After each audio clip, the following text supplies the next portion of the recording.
Okay,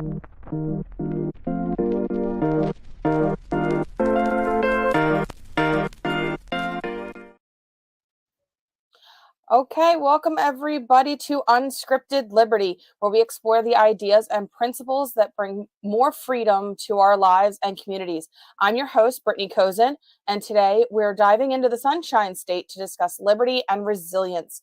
My guest is Joshua Krakow, a dedicated advocate for liberty and a Libertarian candidate for Florida State House District 77. This district includes, I'll let actually Josh go through all the names here. You're good. But most of it looks like he's from Fort Myers. So let's see. Yeah. So we have San Carlos, which is a region of Fort Myers. We have Gateway, which is a region, Buckingham, which is a region, and then Lehigh is unincorporated, and they're actually fighting to actually become their own city. So, Yep. We have a Lehigh up here, but that's a county in Pennsylvania. But so a little bit more about Josh. He's running against a Republican incumbent, Tiffany Esposito. I think I said that right. Who's seeking for her third term, and a Democratic challenger, Cornelius Fowler. We're going to be discussing Josh's campaign, his vision for a more free Florida, and how he plans to bring fresh ideas to the state legislature. As a strong supporter of term limits myself, I'm pretty excited to see and hear what his take on how we can keep new voices and ideas coming into office.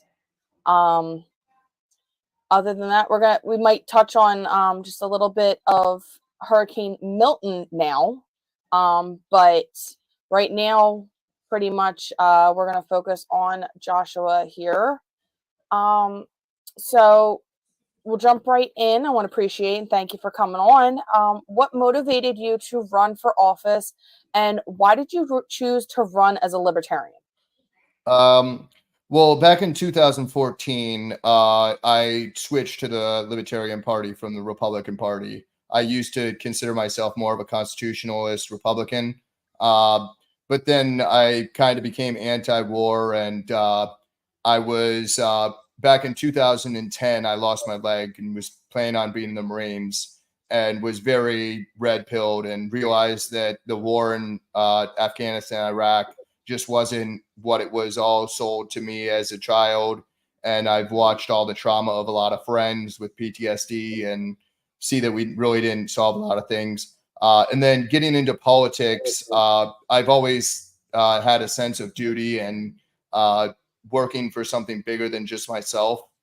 And with that being said, I went through our family court system in 2019. I was blessed with a beautiful daughter who you met for a brief second earlier.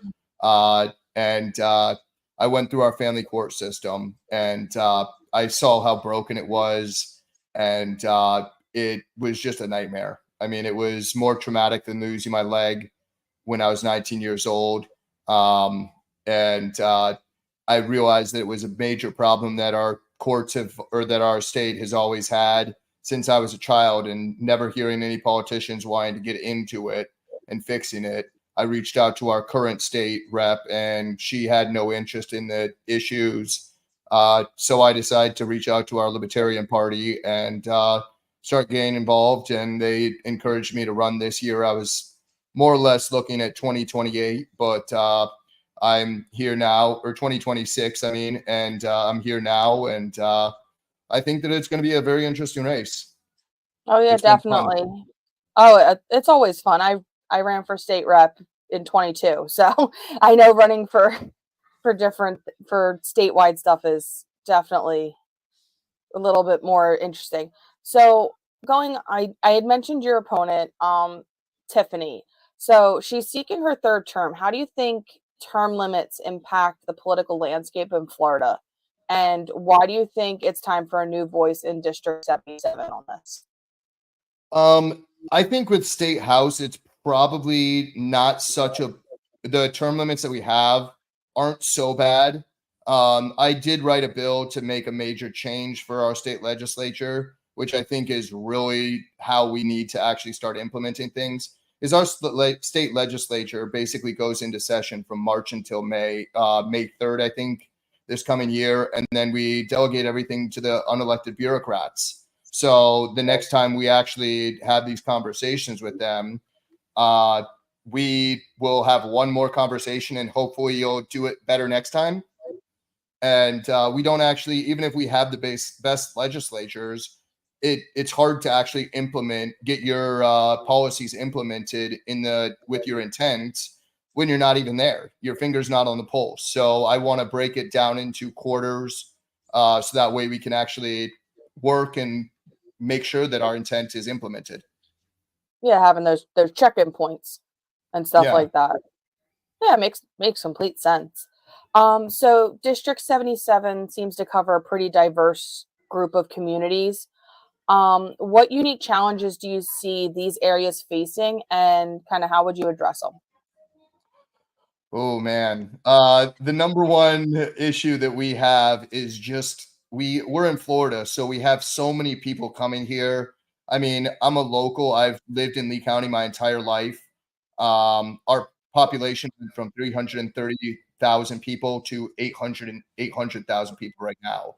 So the amount of gentrification, there's just no sense of community. We've lost a lot of that. It's really shifted into a renter society. And I'm focusing on trying to bring it back to the family and the community, and just really get into what actually makes us strong as the individual, not the collective.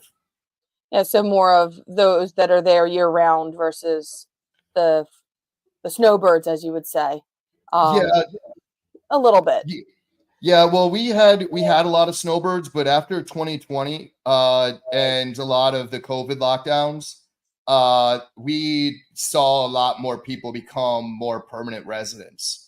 But it's just so expensive to live here, because I like to say that people come here with buckets of money, and we're like a swimming pool, and our swimming pool gets bigger, our backyard gets smaller, we have less agriculture, but we have more housing, and the housing just can't keep up with the influx of people. And it just becomes nobody knows anybody. Everybody just lives in one place for a few years, and then they jump because they can't afford to stay in the area. And with all the money coming from other states, it just pushes a lot of people out. A lot of the locals just can't afford to stay. And one of my policies is actually getting gold as a state currency, and creating a state bank, which I think will help with a lot of that gentrification that comes from all the money from outside of our state that highly impact our society. Yeah. So you've been critical of overregulation that stifles small businesses. Can you kind of give us a sense of how you change the landscape for local entrepreneurs in your district? So it's really interesting. A lot of my district is unincorporated. We're kind of the short of better words, we're kind of the bastards of the area. We kind of just get left out, and we don't ever have any politicians that actually want to fight for us. It's all lobbyists, because there's just no formal ground, no sense of community to actually be able to represent. And also the politicians don't even try. So with that being said, it's more or less just trying to actually stabilize our economy and get more stability, I guess, is really my biggest goal. That kind of sounds like you guys want to like create a sense of self and give someone something to be like proud of. I'm from, and it's actually some substance to it. Yeah, we don't have any, like, it's very few and far between. I'd be shocked if I met one person door knocking that was saying that they were going to be passing down their house to their grandkids or to their kids, and we really need to get this value of, I love this neighborhood and I love this community and I want to share this with my family. Yeah, and unfortunately, we've lost a lot of that. Yeah, I have a lot that I want to raise my kids here, and I want my kids to raise their kids here. Yeah, keeping that consistency. Yeah. Yeah.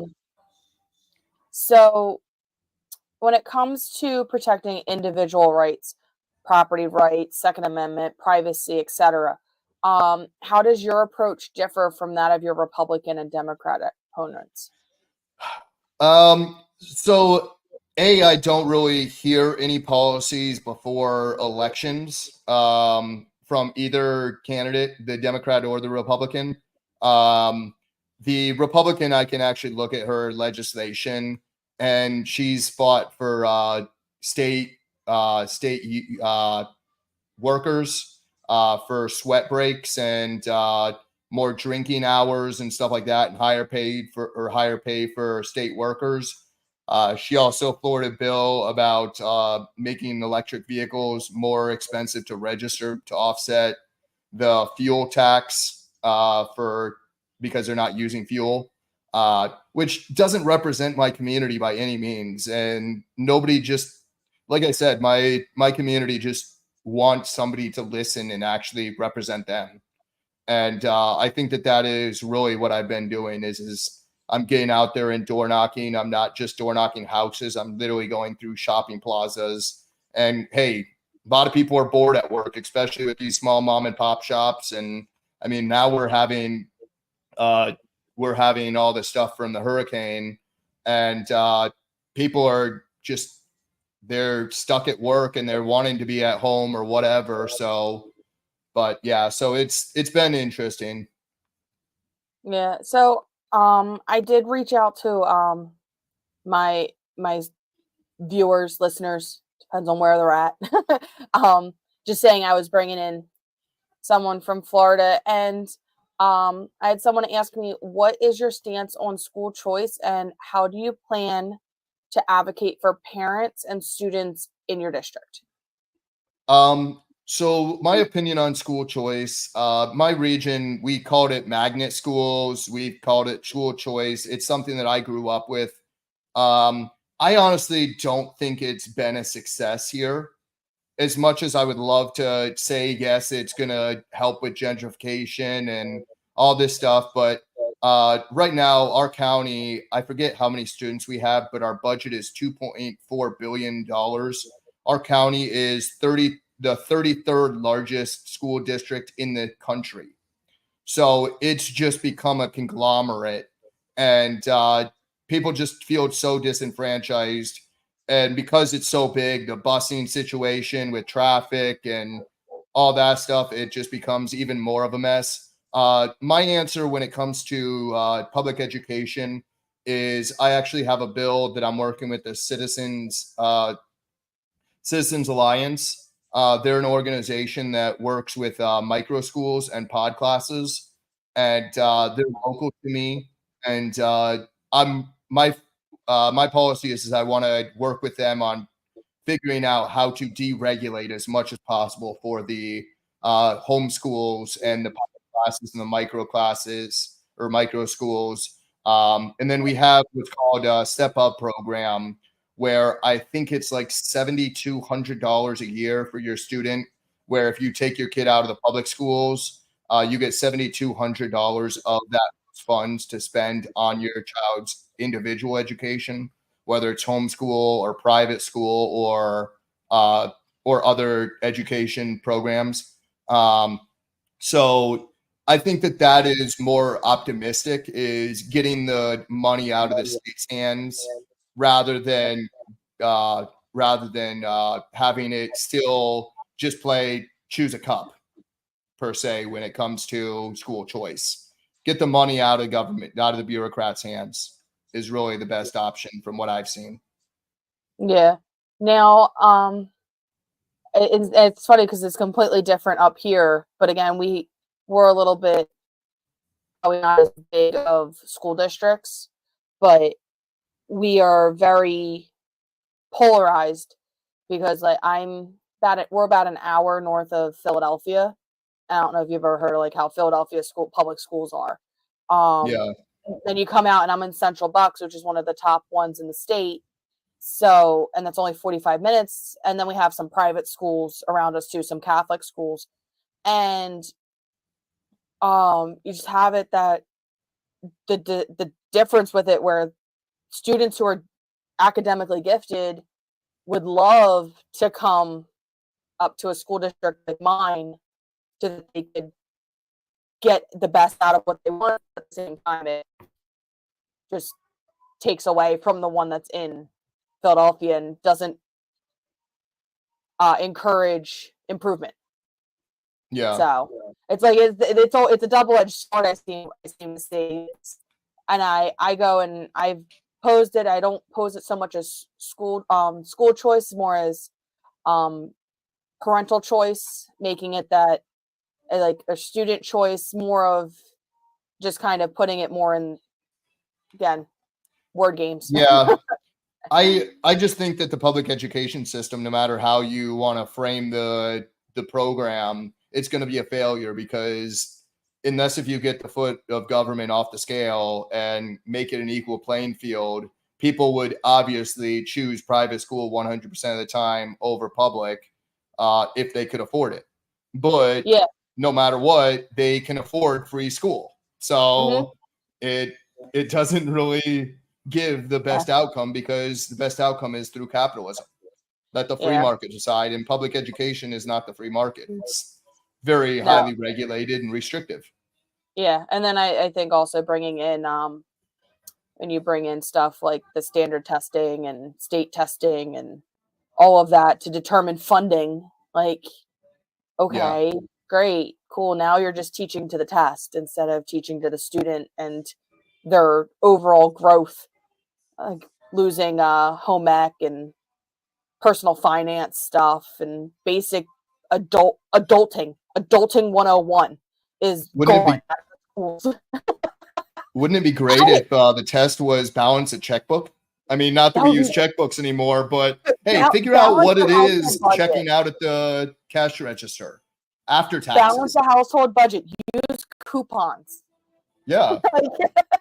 Like that should be more of a standardized test, but the test is the real answer is how many kids feel like they didn't get enough of an education in the public school system that they need to go to college to figure out, not even like actually go and succeed at what they want to do, but they haven't even figured it out because they haven't been provided the proper tools in our public education system to decide what direction to veer off in.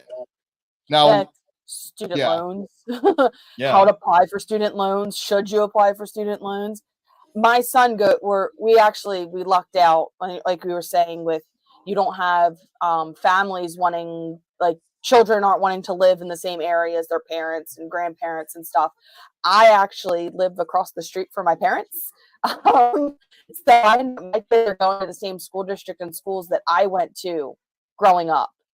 And just seeing how the curriculum has changed between my 15-year-old and when I was his age in school, what they're going and teaching, like, again, adulting 101 or lack thereof, it's ridiculous and stuff. Like, again, technology changes and things advance. But yeah, like, we need to educate the kids on, like, again, being able to balance a household budget and all of that. And they're not prepared, and they go off to college and they're kind of thrown into adult life, like kind of, their food still cooked with a loan to live off of until it runs out.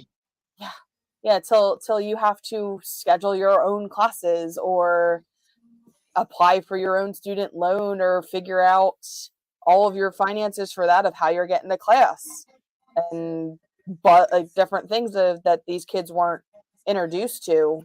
But that also, I think, comes back a little bit to parenting a bit too. Is I've seen a lot of parents in my age bracket, even a little bit before me, where kids are in between and all like a little younger than me, a little older than me, where they're TV and YouTube and everything else is raising the kids, and it's just, okay, I have to provide hot meals, shelter, and clothing, and keep this child alive. That's my job. They're not nurturing and educating at home. Yeah, and that's kind of the public education system has more or less become a daycare. Another problem that my district has is in the schools, 50% of our parents don't know English, and only 25% of our students are English learners. So in Florida, we actually back in 1988 made English our national or our state language. So we actually have a declared state language, but we're not even. I've talked to security staff at these schools, even in high school, and high schoolers don't even know English. And it's like, how can you graduate from our programs? And we don't, I mean, the only way that we can really solve a lot of these problems is by deregulating it or saying, hey, we need every teacher to be bilingual just to be able to represent my district. Yeah, and you So, have it with what requirements do you put in that every student needs to be at this fluency level to graduate or something? Like what at what point? Because it's like it's tough. I have a multilingual cultures around where I work, and it's definitely tough seeing some people coming in. I'm like, you've been here, and I'm in Pennsylvania. Like I'm saying, like I'm not even close to a kind of like an immigration area. It's yeah. just I'm at a city center. I'm not far from a metropolis area, and seeing the amount of adults and even like teens that can barely function in English, and I'm just asking, do you have pain? Like simple questions. And I'm having to learn to be bilingual to be able to like Serve them. fuss my way through what I need to get done at work, because I'm an ER nurse, so it's like getting that through is definitely tough. So I can't even imagine having that large of a population having English as a second language. Yeah, and my district is 189,000 people. So you can imagine that's 90,000 people in my district that don't know English. That That is a English lot. is, yeah, that they're trying to learn English or not even trying. I've gone Yeah, into businesses, like I said, and they're pulling their 7 or 8-year-old kid from the back to translate for the parents. And that's kind of standard, unfortunately, especially in some of the areas that I'm in. Yeah, I've done stuff down in Miami and the Keys, so I've seen the hold on, and they go and get someone. So Yeah. so I have a question here. They're asking about your approach to environmental regulations, especially being how sensitive Florida's ecosystems are, with the Everglades and stuff like that. How do you balance environmental stewardship with economic growth? So from a state level, it's really hard. It really needs to come down to the county commissioners from what I'm seeing.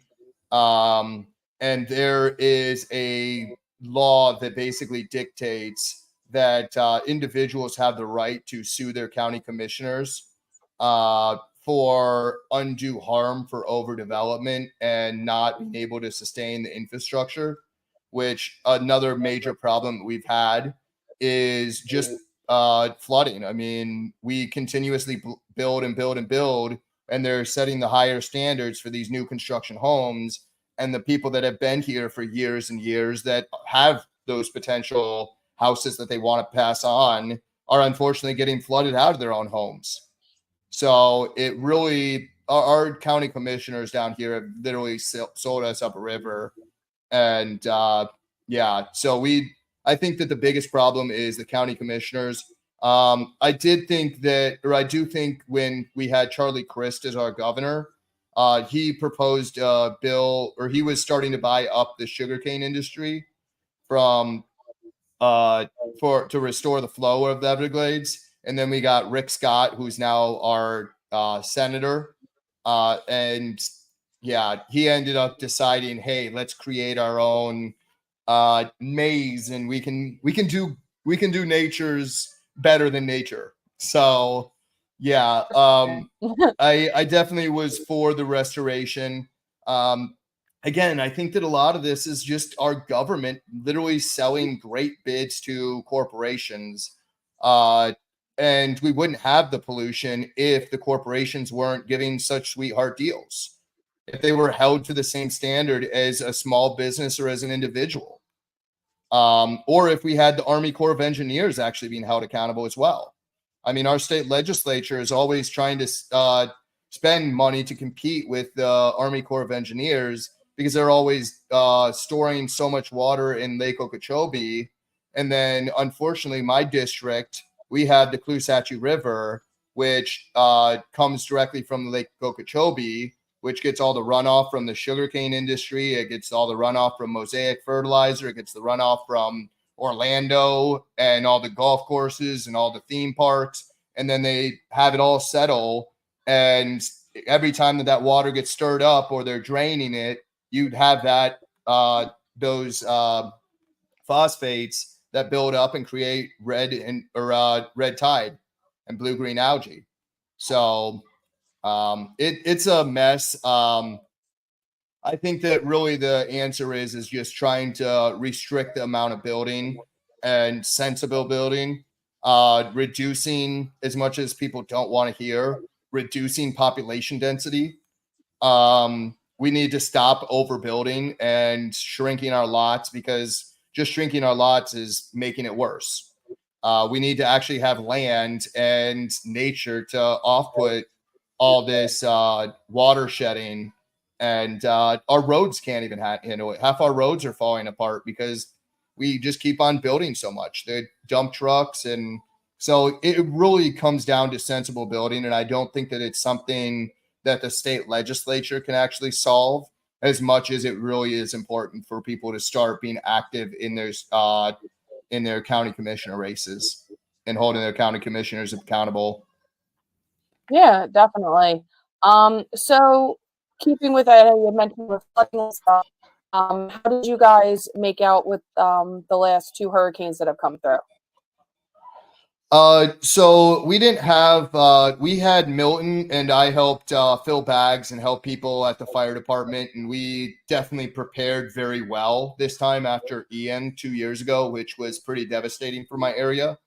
So we were really prepared, and I think overly prepared, which is not a bad thing. And luckily we did not see what we were expecting. We did see water rise and flood houses, but these houses on the beaches are designed on stilts. If people are building on the lower levels, they're not insurable. So you can see a lot of these houses that get all this water built up. That's how they're designed to be. It really shouldn't be as much of a scare tactic as people play it to be. We haven't seen, most of those houses didn't even float away after Ian. We did see a lot of places that did get destroyed after Ian, but this one, it was just the lower levels. I think that it was like 2 or 3 feet in some areas inside of their houses, for the most part, on the barrier islands. But that doesn't affect my district. My district has some lower level areas, but they were all really prepared, and it didn't seem like it impacted much other than just landscaping that's normal. And I think a lot of that stuff was mitigated because we had Ian that really just shook us up, and it hasn't gotten out of hand since then. A lot of people are like, well, that went away with Ian, so I'm not replacing it because it's going to go away again with the next one. Yeah. So trying to think of anything else real quick. So a lot of it, we hear about like government response efforts and stuff, but big thing is more of the volunteerism and the community-led initiatives. What are some, like, I know you had mentioned a little bit with helping out with the fire company doing sandbags and stuff. What are some other efforts that have like really seemed to make a difference in that community and volunteerism in your district? I mean, it's so hard to volunteer in my district. It's a very vast area. Like I said, I helped with the sandbags in the fire department right up the road from my house. And I know a bunch of local businesses that reach out to me, and I've helped them get sandbags because they weren't able to. But really, I've been working with a lot of grassroots candidates, and just advocating, from going to the school board meetings to going to the county commissioner meetings, and fighting against the corporate cabal of candidates. I think that there's something like 30 or something candidates in my area that are all represented by one PAC or strategy company or manager or whatever hat you want to put on for that candidate, or a combination of all. So I've been really fighting against that, because we need candidates that are actually representing the people, and getting rid of those corporate entities that are literally suppressing the people need to go, in my opinion, especially in my community. Yeah. So I know it's, how would you use your position in the state house to kind of promote policies that like support more of that mutual aid and just empower these communities, because you've seen in other states and stuff like that, and I've probably seen it that FEMA's taken their sweet time responding, and it's just kind of been for the par for them all the time, that they just, I know it takes a little bit, because again, I'm a volunteer. I've been a volunteer firefighter. I understand, like, it takes a little bit to kind of rally the troops a little, but there's a point where it's like, okay, that's a little too long. How would you like take your position to kind of put it more in the community's hands than relying on like centralized government and things like FEMA? So one of my things is in my campaign, I've gone to multiple churches. I actually was recently offered to speak at a church, and spoke to a church of 300, which was very powerful and amazing to be able to have that honor. But it's all about trying to network and get involved. I have a nonprofit for single dads down here, so I work with DJJ. My nonprofit also works with what's called a community schools program that our state is doing to try and help underdeveloped schools or underdeveloped areas. And my nonprofit's gone in and helped with the kids, and at actually the elementary school that I went to as a kid. So it's interesting going back and full circle. But yeah, so it really has been trying to build that network and explain to people that we need to stop relying on government. It's just going to let us down, and explaining to them, I mean, running for state house really has been an education campaign, and explaining to people, how much we get paid, and how often we work, and what our responsibilities are. We get paid $29,000 a year. We work 2 months a year, and we are setting the state budget of $117 billion. So there's 120 individuals for state house in Florida. There's only 40 state senate. They get paid $29,700, and they work about the same amount of time. And that's if we go into special sessions, obviously. But with that being said, when you break down that $117 billion up to voting, you're talking about $730 million worth of responsibility in spending with one candidate. And they're only showing up for 2 months a year as well. So we really have a big problem with the candidates not actually representing the people, and being bought off by the corporations. Because if you give $10,000 to Tiffany or a lot of these incumbents, they may actually, if you look at our transparencies, I recommend everybody look up transparencyusa.org. Tiffany ended up giving $20,000 of her campaign funds to another state rep, Jennifer Kennedy. Jennifer Kennedy is District 50, which is a Lakeland. That's about 50 or about 100 miles from us, I believe, approximately. And with that being said, she's spending that $20,000 into our county commissioner races, into judges races. She also donates to 14 other state house candidates. And that's how a lot of our policies are being passed, is by politicians having the money to fund their friends, to make sure that their friends are there the next year to pass the policies, rather than, hey, I need to make new friends, and hey, I'm actually advocating for the individual. No, what happens is you actually have these packs of individuals that are just acting like a pack and using their campaign funds rather than advocating for their community, but advocating for the pack that they're representing with a candidate or with a brand of a D or an R. They don't actually represent the party. And with that being said, Tiffany Esposito is not getting endorsed by the GOP, from my understanding. Our local GOP has endorsed a few people, but she doesn't show up to anything. And that's also something that's going to separate me from her, is people know who I am. I'm active. I'm trying to set a higher standard for what they should expect. And it's all charity. I mean, the door knocking, the $29,000 a year, it's nothing. I mean, and I tell people $29,000 a year, that's how much you should pay me, but I just shouldn't have the authority over you.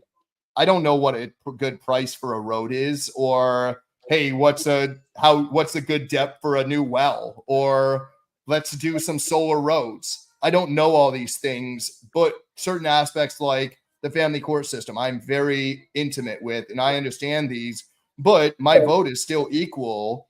And again, the problem is we just need to dissect government to the point that it really doesn't control our life, and we need to empower the community to really solve those problems. Unless if we get the corporatism out of our government, we're going to continuously have corporatism running our government, running us. Yeah, so it's similar concept that I bring in up here, but yeah, I would rather see someone who's a master of a couple concepts than try to say that they know everything about everything and stuff. To do a couple things well than a bunch of things poorly, and that's like $730 million. It's like that's a lot of authority. I don't want that much authority. Like that's a lot of your money that you're trusting with me. Like a lot of power. Yeah, my CPA, I guarantee you, gets paid way more than me and manages way less than me. I'm in the wrong profession, but I'm actually running because I want to represent the people, because we do need a higher standard, and I do want to be that standard. Yeah. So I know you've been mentioning a couple different bills that you've kind of come up with. So you want to tell us a little bit more about your babies, because that's what they are. Sure. So the first one, which is what got me into politics, was the family court reform bill. I have a nonprofit, so I'm very much in touch with it. I've worked with the National Parenting Organization. I'm working with the Fatherhood Initiative. I'm working with Anti-Alienation Project. And DCF and DJJ.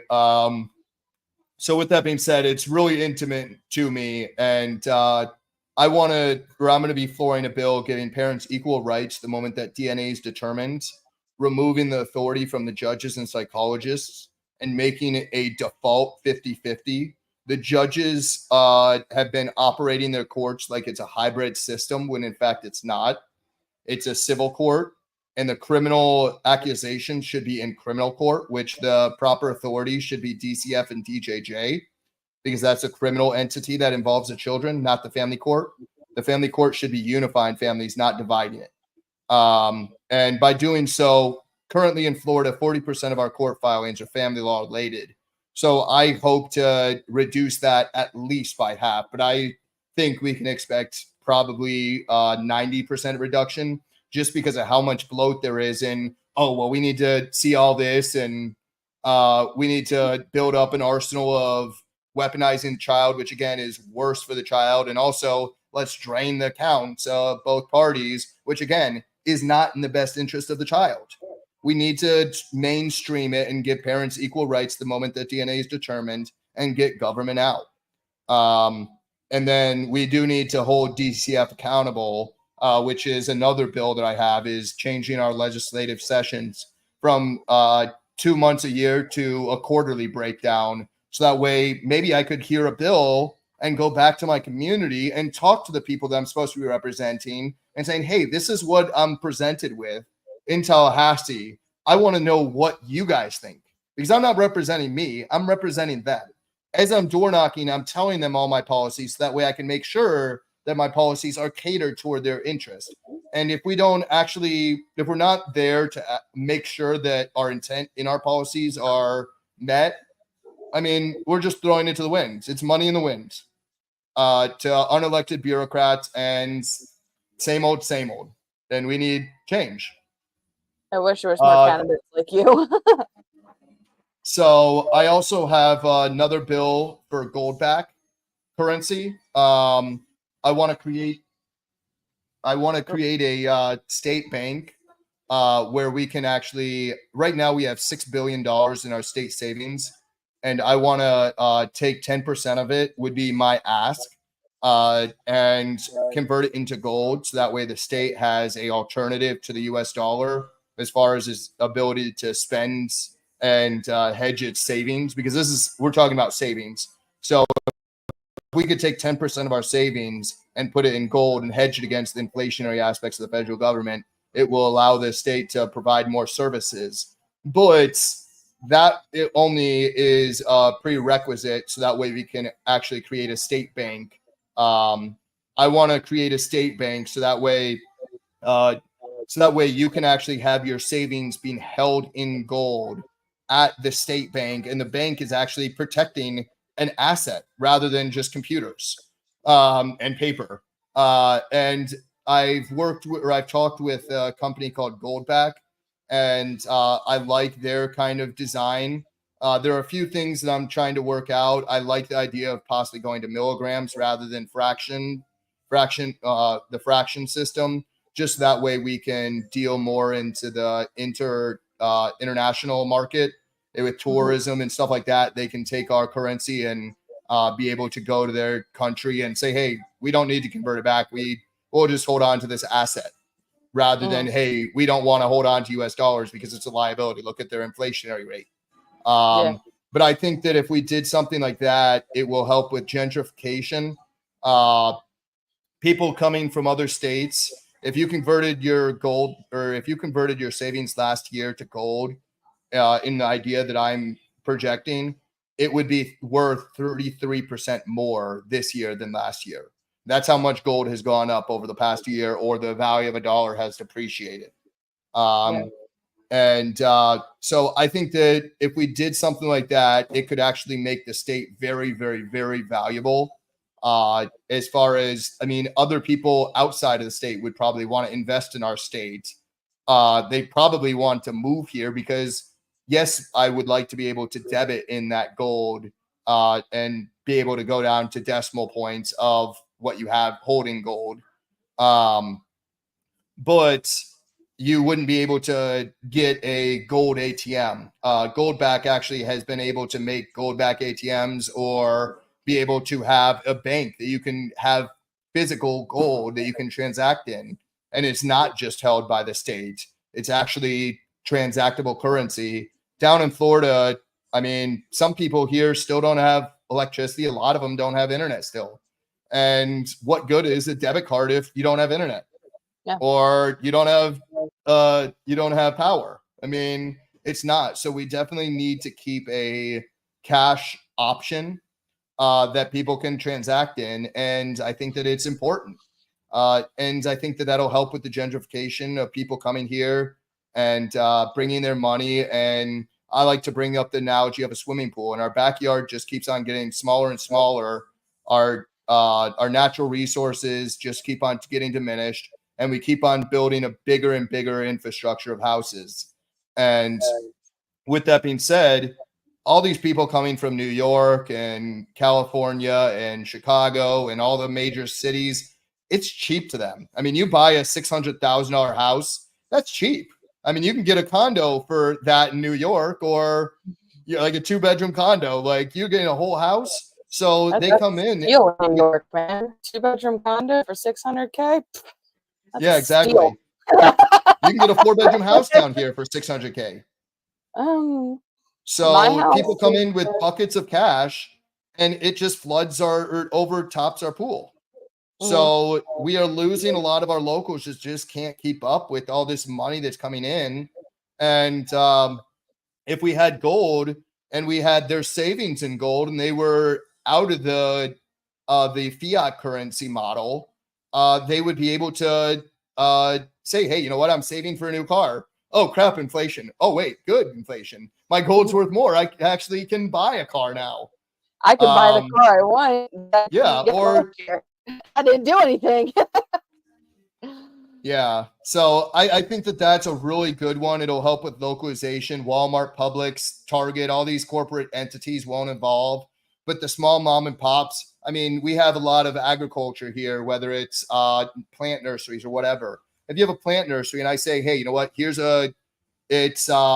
say 1/1000th of a troy ounce for this plant, based on Goldback's current standard. With that being said, you could keep the same price and you wouldn't have to adjust for inflation. Where if you had a USD price and you said USD price and gold price, you're going to have to actually adjust that USD price, which labor is one of the most expensive things for a business for operation. And if you're always having to adjust your cost and your returns, it's costing you a lot of labor. Where if you could just set it and leave it, and in fact, you're actually going to make more money during times of gold rising, you may actually have to reduce your price at some point because your consumer may say, hey, you know what? This dollar is worth more, or this 1,000th of a troy ounce is worth more than it was last year. So I want a better deal. And that's a good problem to have. Not, oh, crap, I'm always having to chase money as a business. And that's what we're currently doing in the fiat currency. So that's another major bill. I have a bill for micro schools. I want to deregulate the micro schools and get all the barriers out. We're able to compete and just open that market up. I want parents to be able to have a conversation with the teachers. Down in Florida, one of the ideas that I had was down here, our summer is hot. It is miserable. I would love to have a teacher. I would love to have a teacher that could teach my daughter from like maybe March or April till maybe November and have our winter be our summer. So that way I can actually enjoy our nicer time of the year. But these are all different options that we should be able to have with teachers and let the teachers be able to be their own contractors. You could have teachers that could be year-round teaching, and some parents might like that. Some parents might like shorter breaks and, hey, you know what? It's only 4 hours a day, not the 7. I mean, we need to cater our kids' education towards our kids and towards what the consumer wants, which is the parents. Yeah, kind of pulling in some of those homeschool concepts where it's like there's only the actual instructions, only like a half hour for like certain age, like it's age based and stuff, and you can do it when like and different things, and then having that year round or what it's in different chunks. Like you have the ones that work for different people because of the parents' jobs or whatever. Sounds definitely interesting. Yeah. Well, I mean, even like down in Florida now, we're at sight words again, where I think that sight words, when it comes to teaching kids language, is horrible.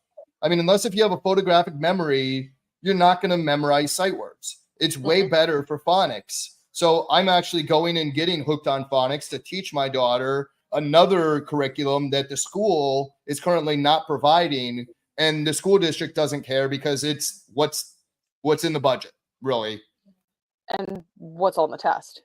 Yeah, and what's on the test. So at the end of the day, we need to get more control over our children's education and be able to advocate for them without talking to the top of a pyramid that doesn't actually trickle down to implementation. Yeah. So I have actually, when you were saying goldbacks and stuff, I have a couple of them. I have a couple stowed away. I just got my daughter, grandparents and stuff like that give her money, and I don't mix my money with hers. It's her money. Granted, she'll get stuff when I pass and stuff like that. But I took all of her money from her piggy bank, and we had a lemonade or a orange juice stand, and she helped me raise some money. And I said, hey, you know what? I was looking at her piggy bank, and I was like, what is this going to be worth in a few years? So I literally just converted her piggy bank into gold backs. So now she has her own gold backs, and she likes it. I mean, there's something intrinsic about gold that even a kid will be like, "Oh, fancy." Now I'd try to make, awesome. Just they're really cool. On the aesthetics, I have the New Hampshire ones, so I think they're pretty cool. Like the design, the New Hampshire design, I got them at convention. I think it's a piece of. I look at it as, yeah, it's gold, cool, awesome. I can spend it if I need it. I have it in case of emergency. But even just having it, it's a piece of art. Like, it's beautiful. So pretty. Like, well, I'm tucked away and hidden away because I have a 5-year-old who's like super interested in everything that's mine that's shiny. And Florida's. Oh, sorry, you cut out for a second. Oh no. So Florida, actually, it's interesting because I've been reaching out to Goldback and actually contacting them about this proposal and kind of getting some preliminaries until we're actually in the implementation process, especially with the value of gold fluctuating or adjusting so much in the past year. It's really hard to say, hey, this is our numbers and what we can actually see. But they are actually coming out with a Florida series this year as well. Ooh. So 5 states have made gold legal tender. Florida is not one of them, which is part of my bank bill. But they already had designs for a Florida series, and it'll be coming out January 1st. And as I'm campaigning, I'm explaining, hey, I don't work for them, but they're giving out to small businesses that are willing to accept them as legal tender, free 1/1000 of a troy ounce and get them on their list of preferred vendors. So they're helping me set up the way, even though we were running parallel. And it's like, you know what, let's get this going. And so I'm very optimistic about that. And the founder or the CEO, actually, I believe, lives in Jacksonville as well. So why would you not want to be able to spend your product in your state? In your own state, yeah. Makes complete sense. So pretty much that kind of wraps up what I have. But I do want to put out there to all my listeners, if they're inspired by anything they've heard today, definitely reach out to Joshua's campaign. And you can learn more about his vision for a freer Florida. That's a tongue twister there. And pretty much tell them where they can find you. So the best way is looking up my Facebook, my campaign Facebook, Krakow for Florida House District 77. You can also, that's where I have all my 7 bills. As I've been campaigning, I've been going to a lot of the town hall meetings with county commissioners and whatnot. So I have a YouTube channel as well, that I have a lot of my town halls. I even had a town hall with my Democrat counterpart. So that way people could hear different perspectives. And I invited the Republican, but like I said, she doesn't show up for anything. So unfortunately, they only got to hear the Democrat and the Libertarian. But so YouTube, and then also KrakowForFloridaFamilies.com. Awesome. It sounds so familiar. It sounds like when I ran for state rep up here. The Democrat and I were all over everywhere working to get civilly cooperating on community events to talk to different people. And the Republican was like, this is beneath me, the two of you. I can't be seen in the same room as you. Like, it's such a poo-poo thing. But I want to thank you for coming on and everything. I want to, as a wrap up here, I want to extend a heartfelt thank you to all our sponsors, LibertarianMutualAid.org, the Libertarian Medical Freedom Caucus, and the Libertarian Party Radical Caucus. Your support helps make this show possible, and it keeps the message of liberty alive. We're closing today with today's episode, if I can use my words today, with two powerful songs from Tatiana Moroz and Jordan Page. Both are dedicated to the cause of freeing Ross Ulbricht. Ross has been unjustly imprisoned for far too long, and it's time for change. I call on President Joe Biden to do the right thing and to pardon Ross right now, and let's end the show here with these songs and remember the importance of fighting for justice and freedom for all.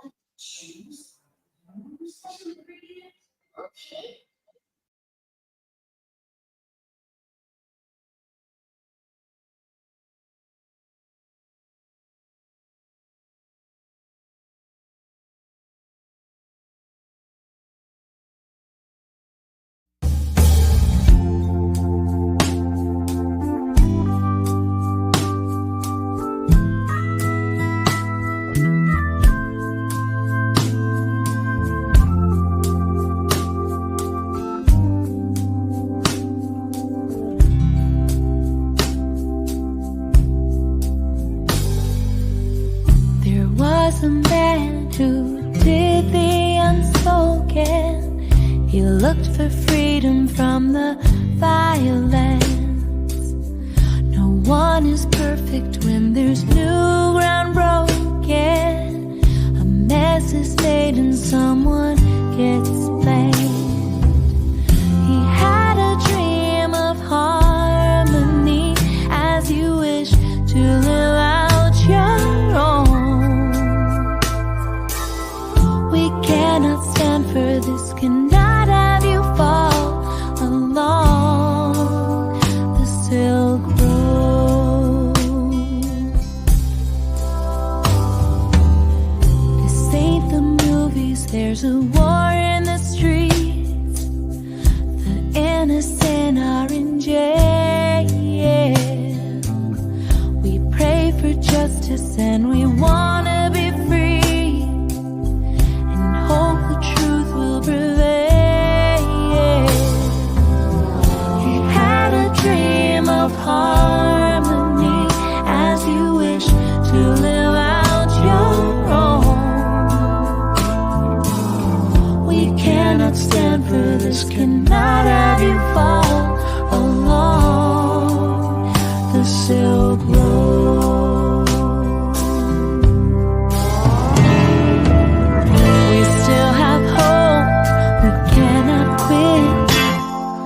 Don't be afraid. We have a voice and this is it. Let the light show the way.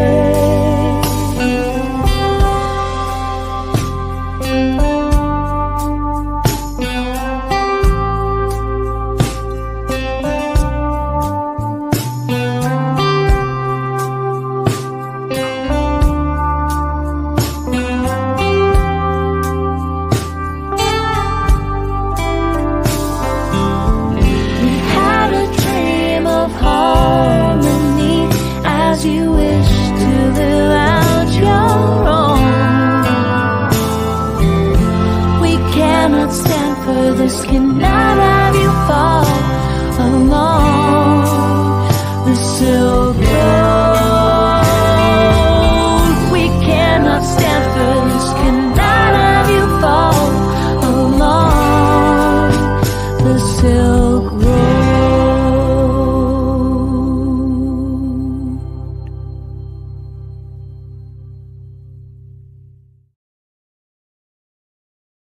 On day one, I will commute the sentence of Ross Ulbricht to a sentence of time served.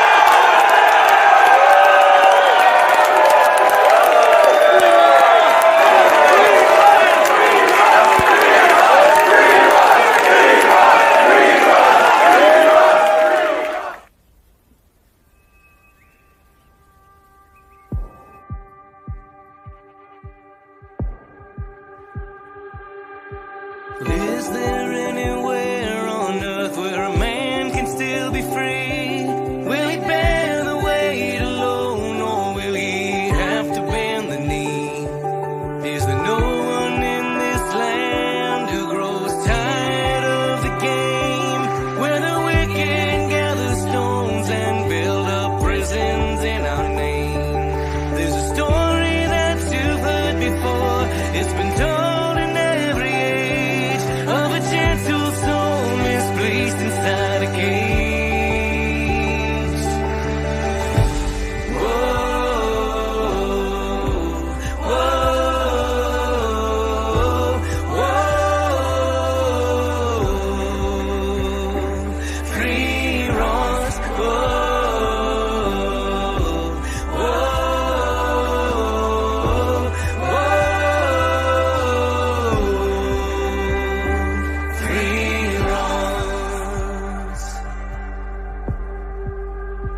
sun.